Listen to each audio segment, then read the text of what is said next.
Hé papa, regarde ça.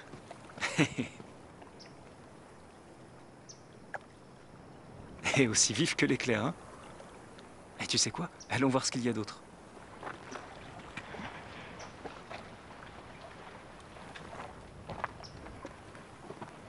Tu sais, il y a tout un tas de choses merveilleuses à voir ici. Mais certaines ne sont pas visibles à l'œil nu. Je comprends pas. Rappelle-toi de l'étude de la semaine dernière. Tu voulais savoir comment devenir l'ami de Jéhovah et bien le connaître. Ça te revient? Oui, je crois que ça me revient. C'est par l'étude de la Bible. C'est bien. L'étude est en effet le meilleur moyen. Mais il existe autre chose. Tiens, le roi David par exemple. Quand il regardait le ciel la nuit, que voyait-il? Les étoiles. C'est exact, mais il voyait plus que ça. Il voyait Jéhovah. Mais comment ça? Il voyait Jéhovah dans le ciel. On ne peut pas voir Jéhovah. David pouvait voir qui est Dieu, sa personnalité, par l'observation de ce qu'il y avait dans le monde. Cela l'a aidé à s'approcher de Dieu. Toi aussi tu le peux si tu l'imites, si tu t'intéresses à ce que Jéhovah a fait, sur terre et dans les cieux.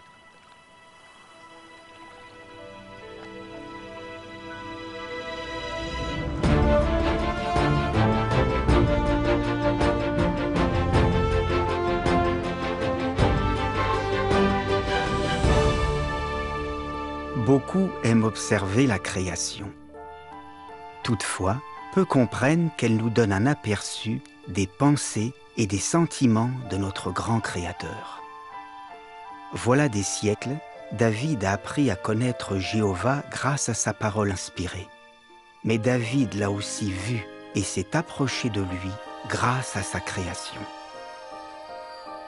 Quand je vois tes cieux, les œuvres de tes doigts, la lune et les étoiles que tu as préparées, qu'est-ce que le mortel pour que tu penses à lui?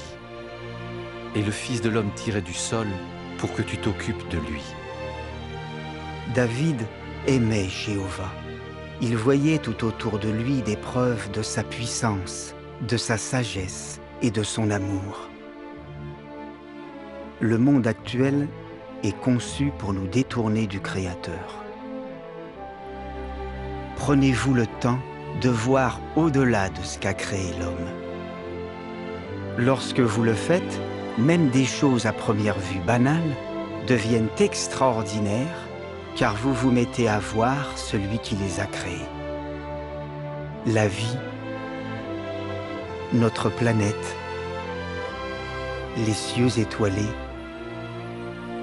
Observer ces choses vous permettra de voir Jéhovah, de vous approcher de lui.